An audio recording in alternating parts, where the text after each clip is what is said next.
అనిల్ రెడ్డి గారు మరి అన్న నేను మళ్ళీ తిరిగి కేసీఆర్ గారి నాయకత్వంలో అయితేనే తెలంగాణకు న్యాయం జరుగుతుంది కాబట్టి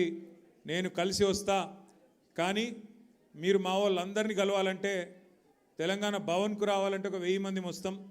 కానీ మీరు ఆల్విన్ కాలనీకి వస్తే ఒక 5-6 వేల మంది వస్తారన్న మీరు రావాలి అని అడిగిండు నేను చెప్పిన ఎక్కువ మందిని కలుసుడే సంతోషం తమ్మి నేనే వస్తా అని చెప్పిన పాపం తమ్ముడు అక్కడనే ఒక ఫంక్షన్ హాల్ బుకింగ్ చేసిండు అన్ని మొత్తం మిమ్మల్ని అందరినీ పిలిచిండు పిలిస్తే ఇక మీ ఎమ్మెల్యే గారు కేసీఆర్ దయతోని మీ ఆశీర్వాదంతో మీరందరూ ఓట్లేస్తే కారు గుర్తు మీద గెలిచిన ఎమ్మెల్యే ఇవాళ మరి మన పార్టీలకు అనిల్ రెడ్డి వస్తానంటే ఆ ఫంక్షన్ హాల్లోనికి ఫోన్ చేసి బెదిరించిండట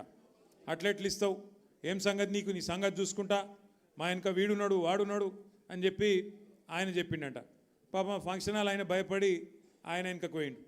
దాంతో అనిల్ని ఇంకా చాలా ఇబ్బంది పెట్టిండ్రు ఇంకా చాలా చాలా బెదిరించే ప్రయత్నం కూడా చేసినారు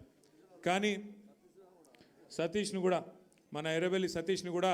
ఇబ్బంది పెట్టినారు ఇబ్బంది పెట్టే ప్రయత్నం చేస్తూనే ఉన్నారు కానీ ఇవాళ మొక్కవోని ధైర్యంతో వేలాదిగా మా ఆడబిడ్డలను అన్నదమ్ములను తీసుకొని పార్టీలోకి విచ్చేస్తున్న మీకు మళ్ళొక్కసారి తిరిగి హృదయపూర్వకంగా స్వాగతం సుస్వాగతం తెలియజేస్తూ